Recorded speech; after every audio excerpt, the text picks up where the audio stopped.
भोपाल में इंडिया से भारत एक प्रवास नामक किताब का विमोचन किया गया। इस कार्यक्रम का उद्देश्य किताब के जरिए भारत की सांस्कृतिक पहचान, राजनीतिक बदलाव और पिछले कुछ वर्षों में देश में हुए बड़े परिवर्तनों पर चर्चा करना था। कार्यक्रम भोपाल के कुशाभाऊ ठाकरे सभागार में प्रज्ञा प्रभा द्वारा आयोजित किया गया, जिसमें मध्य प्रदेश के मुख्यमंत्री डॉक्टर मोहन यादव मुख्य अतिथि के तौर पर शामिल हुए। इस किताब की भूमिका राष्ट्रीय स्वयंसेवक संघ के सरसंघचालक मोहन भागवत ने लिखी है। कार्यक्रम को संबोधित करते हुए मुख्यमंत्री मोहन यादव ने कहा कि प्रधानमंत्री नरेंद्र मोदी ने देश को मजबूत बनाने के लिए कई ऐतिहासिक फैसले लिए हैं। उन्होंने कहा कि अयोध्या में राम मंदिर निर्माण, वंदे मातरम की गरिमा को फिर से स्थापित करना, पड़ोसी देशों को भारत की ताकत का एहसास कराना और कोरोना महामारी के दौरान अन्य देशों की मदद करना ऐसे कदम हैं जिन्होंने भारत को वैश्विक स्तर पर मजबूत बनाया है। मुख्यमंत्री ने पुस्तक के लेखक प्रशांत पॉल की तारीफ करते हुए कहा कि उन्होंने इस किताब को लिखने में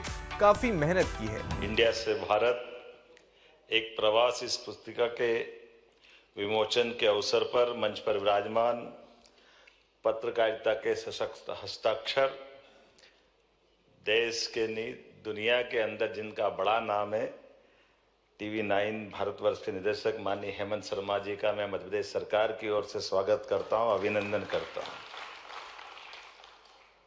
सच में आज का ये आयोजन बहुत अद्भुत भी है और प्रशांत पॉल जी की लेखन यात्रा का एक नया पड़ाव, उस पड़ाव में आपके हस्ताक्षरित एक नया दस्तावेज हमारे सबके सामने आज लोकार्पित हुआ। मैं माननीय प्रशांत पॉल जी को भी बधाई देना चाहता हूं, जिनके कारण से मध्य प्रदेश भी गौरवान्वित हो रहा है। मंच पर ही विराजमान श्रीमान रविंद्र कान्हेरे जी, अध्यक्ष विद्या भारती, अखिल भारतीय अध्यक्ष विद्या भारती। इस अवसर पर प्रांत संयोजक श्रीमान प्रज्ञा प्रभा, श्रीमान धीरेन्द्र चतुर्वेदी जी, आपका भी स्वागत, अभिनंदन। मंच के सामने मौजूद हमारे मंत्रिमंडल के सभी सम्माननीय सदस्यगण, हमारे अलग अलग क्षेत्रों के सभी दायित्ववान प्रमुख बंधुगण, सभागार में मौजूद सभी भाइयों बहनों, पत्रकार साथियों, मैं इस कार्यक्रम को शुरू से अभी तक अगर यहीं के यहीं विश्लेषण करूं तो ये हमारे लिए अभी जितने 11 अध्याय में आपने जोड़ा है, सच में प्रशांत जी आपने बहुत मेहनत की है। मैं आपका स्वागत करता हूं, अभिनंदन करता हूं। लेकिन ये भी बात सत्य कि 14 से लेकर 26 तक की इस यात्रा के दरमियान कल के चुनाव रिजल्ट से लगाकर वंदे मातरम की यात्रा तक इतना सब कुछ हो गया, कहाँ किस किस को लिखे, कितना लिखे। वाकई में सच में हमारे लिए ये दौर स्वर्णिम काल खाली कहा नहीं जा रहा है, ये आंखों के सामने चरितार्थ होता दिखाई दे रहा है। कहाँ हम अपने देश की आज़ादी के पहले दिन की कल्पना करें। सही में आपने सही सोचा, जब आपने एक राज्य के मुख्यमंत्री का निधन का आप सच में आपने उस घटनाक्रम को उल्लेख करके ये अपना एक बड़ा दायित्व का निर्वहन किया। मैं भी 2-3 चीजें देख रहा था अभी। आप किसी देश के साथ उसकी विगत समय के संघर्ष की गाथा के लिए जो जो घटनाक्रम घटे होंगे और उस घटनाक्रम के बाद देश की आज़ादी के बाद क्या होता है। देश की आज़ादी के लिए वंदे मातरम ने एक तरह से संजीवनी बूटी का काम करा तमाम क्रांतिकारियों के लिए, लेकिन देश की आज़ादी के समय उस वंदे मातरम के टुकड़े कर दिए और टुकड़े करने का परिणाम क्या निकला, देश के टुकड़े हो गए। और डराया क्या गया कि देश की कई लोगों को पसंद नहीं, इसलिए मत करो। अरे भाई, ये तुम कौन से रास्ते पे ले जा रहे हो? तुम्हारा अपना एजेंडा कुछ हो सकता है, देश के लिए आप गलत बात मत करो। ये भी 14 से अभी 26 की यात्रा में हुआ है। श्री राम मंदिर का निर्माण भी धूमधाम से और वंदे मातरम का गान भी देश भर में चल रहा है। ये हमारे नेतृत्व की विशेषता है और ये है वास्तव में इंडिया से भारत की यात्रा में अभी छूटे हुए कुछ प्रसंग। मुझे आपकी तरफ से मैं आपको धन्यवाद भी देना चाहूँगा। सच में आपने बहुत मेहनत की। एक प्रसंग में इस पुस्तक में पढ़ रहा था और वो प्रसंग में इस देश के आजादी के साथ ही जिस बात पे ध्यान दिया जाना चाहिए था, 1942 सेकंड वर्ल्ड वॉर में भी भारत ने अपनी सेना के साथ बड़ी भूमिका अदा की थी। सेना भी सक्षम थी, समर्थ थी, लेकिन सेना के प्रति दृष्टिकोण आजाद भारत के पास देश के प्रधानमंत्री का क्या था? एक व्यक्ति 200, आपने उल्लेख किया है, 200 जीप सप्लाई करने का ऑर्डर लेते हैं और वो ऑर्डर सेना के लिए जीप देना, और जीप के लिए 200 जीप का पैसा भी मिल गया और गाड़ी 49 पहुंची और वो भी उनने लौटा दी, किसी काम की नहीं, कंडम गाड़ी। वो बाद में 62 में हमारा रक्षा मंत्री बनता है। कमाल कर दिया है वाकई, ये कौन से दौर की सरकारें चल रही थी। और आज का दौर, अपन तुलना करो, केवल याद करो मूछ वाला अभिनंदन को, कितना अच्छा लगता है उस दौर को याद करें।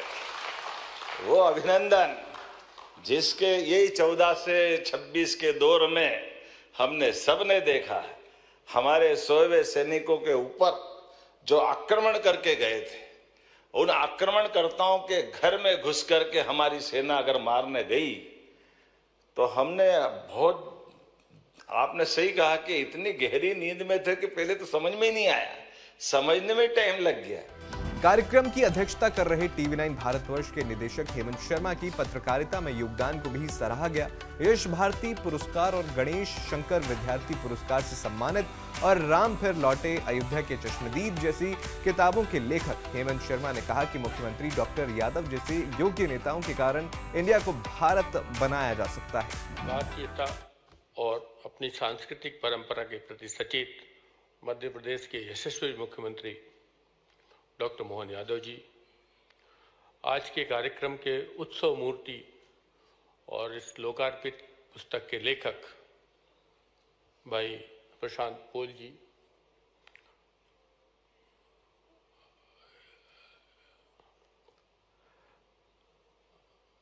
धीरेन्द्र प्रज्ञा प्रवाह के प्रांत संयोजक आदरणीय धीरेन्द्र चतुर्वेदी जी, विद्या भारती के अखिल भारतीय अध्यक्ष रविंद्र कान्हेरे जी, मध्य प्रदेश सरकार के अनेक मंत्रीगण जिनका मैं नाम नहीं ले पा रहा हूं, लेकिन उनका नाम पढ़ा हुआ मान लिया जाए, प्रभात प्रकाशन के भाई प्रभात जी, जो विचारधाराओं से इतने प्रतिबद्ध हैं कि अब वो सिर्फ विचारधारा की किताब छापते हैं, मेरे मित्र और मध्य प्रदेश सरकार के लोक निर्माण मंत्री राकेश सिंह जी, आप सभी को और वृद्धजन, आप सभी को मेरा अभिवादन। अपनी विरासत के सम्मान के इस शाश्वत यज्ञ में मुझे बुलाने के लिए मैं प्रज्ञा प्रवाह का आभारी हूँ। मित्रों, मैं इस सभा का अध्यक्ष हूँ। आप जानते हैं और आप देखते होंगे टेलीविज़न चैनलों पर कि अध्यक्ष का काम बोलना कम, लोगों को चुप कराना ज़्यादा होता है, लेकिन मुझे यहाँ बोलने के लिए कहा गया है। वैसे भी मुझे कम बोलना चाहिए क्योंकि कार्यक्रम में विलंब हो गया और मोहन जी को लगातार कुछ फ़ोन आ रहे हैं, उन्हें जल्दी जाना है, तो मैं अपनी बात छोटे में कह के समाप्त करूँगा। और तब जब दीपक जी, प्रशांत जी और बाकी के लोग इस किताब के बारे में बोल चुके हों, एक ही विषय पर जब आप कई वक्ता बोल चुके हों तो बोलने में कुछ दिक्कत आती है। मित्रों, इंडिया से भारत किताब के लोकार्पण के लिए जिस किसी ने भी भोपाल का चयन किया, प्रशांत पोल जी ने किया, राकेश जी ने किया, प्रज्ञा प्रवाह के लोगों ने किया, उसके पीछे मुझे लगता है गहरा विचार है। यह कोई संयोग नहीं है, एक अंतर्दृष्टि है, क्योंकि भोपाल इस वक्त डॉक्टर मोहन यादव के नेतृत्व में इंडिया को भारत बनाने की कोशिशों के लिए देश में अगुवाई कर रहा है। चाहे वो वैदिक घड़ी हो, विक्रमादित्य के उज्जैनी का कायाकल्प हो, महाकाल लोक हो, रामपथ का निर्माण हो, मध्य प्रदेश तेजी से बदल रहा है। इंडिया से भारत किताब भले प्रशांत जी ने लिखी हो, पर उसे जमीन पर उतारने का काम मोहन जी कर रहे हैं। मैं उनका खास तौर पर वो है नहीं, फोन से बात करने चले गए हैं, लेकिन मैं उसके लिए उनका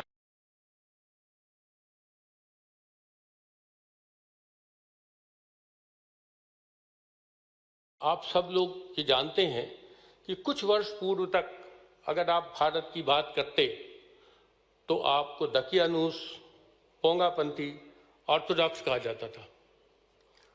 वक्त तेजी से बदला है। आज चौतरफा भारत की सांस्कृतिक जड़ों पर चिंतन हो रहा है। दरअसल यह हमें अपने आत्मगौरव का चिंतन है। एक राष्ट्र के नाते हम कौन हैं, हमारी पहचान क्या है, उसकी गौरवशाली परंपरा क्या है, उसकी जड़ें कहाँ थीं, जिसने हमें कभी विश्वगुरु या कभी सोने की चिड़िया कहा, बनाया, आज की नई पीढ़ी को यह बताना बहुत जरूरी है। प्रशांत जी, हम फिर आपका अभिनंदन करते हैं कि आप हमें जगाने का काम कर रहे हैं।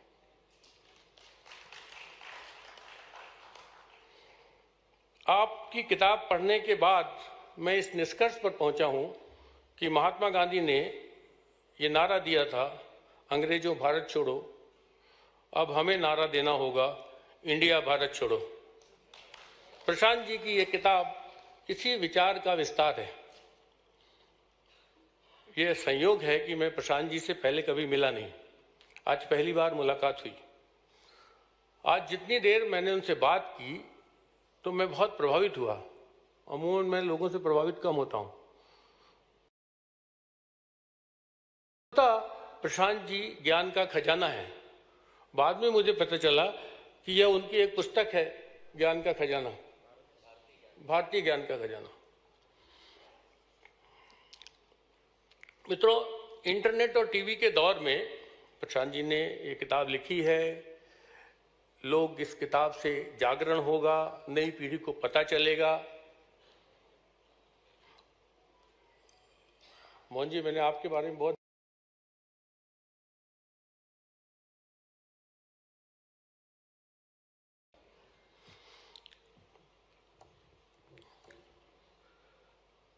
किताब से काम बनेगा नहीं। जो इंडिया को फिर से भारत की ओर लौटाना है, उससे किताब से काम बनेगा नहीं, कुछ और भी करना होगा। क्योंकि टीवी और इंटरनेट के दौर में किताब पढ़ने की आदत लगभग समाप्त हो गई है और कोई पढ़ नहीं रहा है। किताबें बिक नहीं रही हैं, बिकती हैं तो खरीदी नहीं जा रही हैं। लाइब्रेरियों में किताबों पर धूल जमी होती है, तो नई पीढ़ी किताबों से दूर जा रही है। मैं मानता हूं किताब समय के पार ले चलती हैं। किताबें हमारे हाथ में नहीं, हमारी चेतना में खुलती हैं।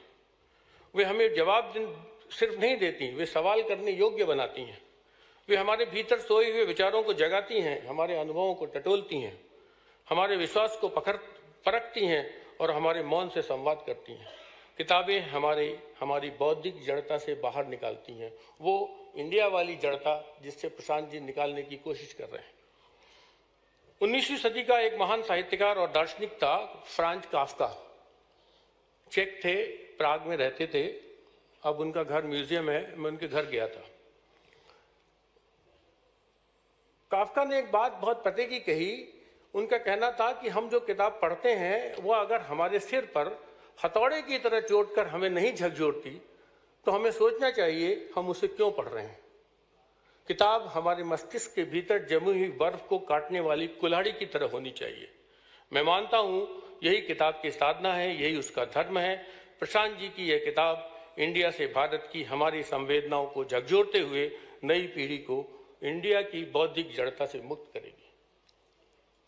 मित्रों, इतिहास में जितनी भी बड़ी चेतनाएं जागी हैं उनके पीछे कोई न कोई किताब रही है। स्वामी विवेकानंद के चिंतन में, डॉक्टर अंबेडकर के संघर्ष में, महात्मा गांधी के सत्य में, अब्राहम लिंकन के संकल्प में, नेल्सन मंडेला के धैर्य में और भगत सिंह के विद्रोह में कोई न कोई किताब रही है। आज लोकार्पित किताब इंडिया से भारत इसी अंतर्दृष्टि की एक यात्रा है। इसकी आने वाली पीढ़ी में आत्मगौरव की चेतना जगेगी। अब सवाल यह है कि इंडिया से भारत तक पहुंचने का यह सेतु कैसे बने। इंडिया एक निर्मित छवि है, उसका अपना इतिहास है।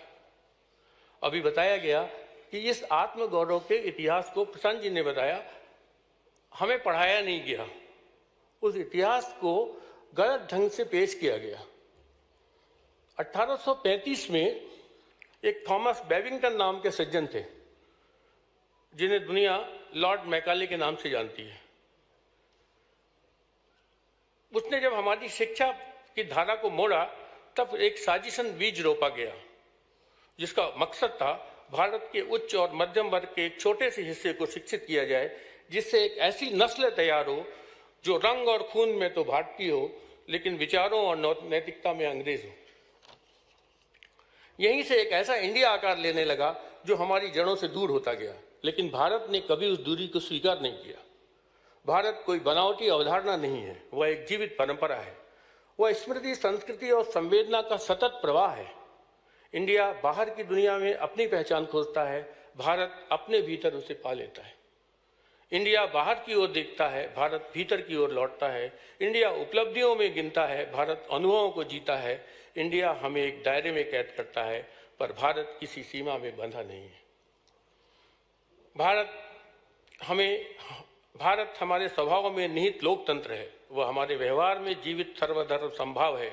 भारत हमारे संस्कारों में बसी सहिष्णुता है। यदि आप यहाँ से भूमध्य सागर तक यात्रा करें तो आपको अनेक व्यवस्थाएं और सभ्यता मिलेंगी, पर भारत जैसी आत्मा नहीं मिलेगी, क्योंकि हमारे यहाँ लोकतंत्र केवल शासन नहीं, जीवन का स्वभाव है। भारत की लोकतांत्रिक चेतना सिर्फ संविधान का रूप नहीं, यह हमारे संस्कारों की विरासत है। आज़ादी के बाद इसे नष्ट करने की कोशिश की गई, लेकिन प्रशांत जी ने जो कहा, 2014 के बाद हम बदलाव की ओर बढ़ रहे हैं। यह सुखद है। पिछले एक दशक में यह परिवर्तन हुआ है। अब हम लौट रहे हैं अपनी जड़ों की तरफ, धीरे धीरे लेकिन दृढ़ता के साथ। आज विकास और विरासत साथ साथ बढ़ रहे हैं। हाईवे और रामपथ एक साथ बन रहे हैं। आज का युवा सिर्फ मॉल में नहीं, उज्जैन के महाकाल में भी जा रहा है। बदलते भारत में पर्यटन अब विलासिता नहीं, साधना की ओर अग्रसर है।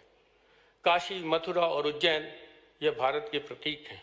इसी भारत के प्रतीक हैं जिसकी बात प्रशांत जी कर रहे हैं। ये भारत की आत्मा है। ये केवल नगर नहीं, हमारी स्मृति के दीप स्तंभ हैं। हमने उन्हें सहेजा है ताकि आगे आने वाली पीढ़ियां अपने जड़ों को पहचान सके। मैं मोहन यादव जी को फिर से बधाई देता हूं। मध्य प्रदेश में इस सिलसिले में उनका प्रयास केवल प्रशासनिक नहीं, सांस्कृतिक पुनर्जागरण का प्रतीक है। उज्जैन में वैदिक घड़ी की स्थापना केवल समय बताने का साधन नहीं है, वह हमारी कालगणना से, हमारे समय बोध से, हमारी परंपरा से हमें जोड़ने का जरिया है। मोहन जी ने उज्जैन से काशी तक सम्राट विक्रमादित्य का जो महानाट्य आयोजन किया, वह केवल एक आयोजन नहीं बल्कि इतिहास, संस्कृति और स्मृति को पुनर्जीवित करने का एक सशक्त जरिया है। इसलिए इंडिया से भारत किताब को लोकार्पित करने के वे सच्चे अधिकारी हैं। इसलिए मैंने कहा पहले कि भोपाल एक विजन के तौर पर इस किताब के लिए शायद किसी ने चुना है, यह महज संयोग नहीं है। मैं बहुत बोल चुका हूं। मोहन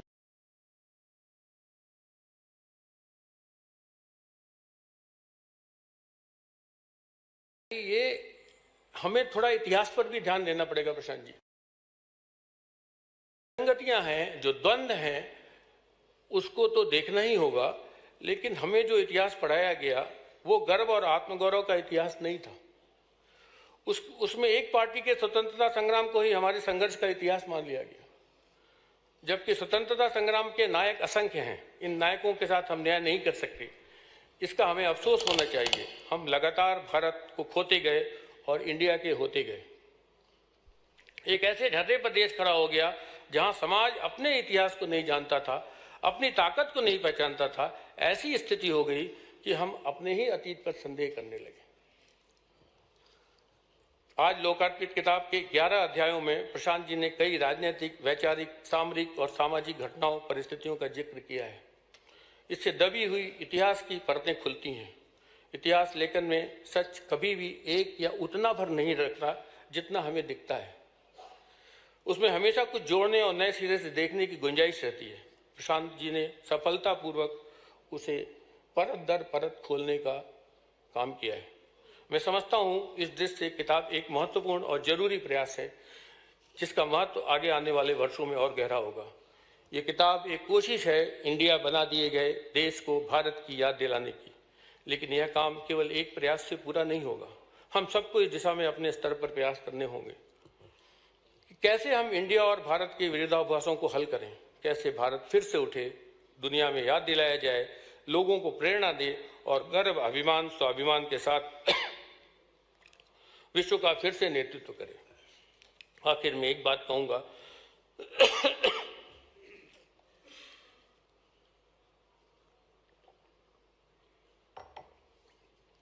केवल गर्व और स्वाभिमान से समाज ही अपनी संस्कृति, नैतिकता और पहचान को सुरक्षित रख सकता है, लंबे समय तक उसे बनाए रख सकता है, वरना हीनता और नकल हमें खोखला करती जाएगी।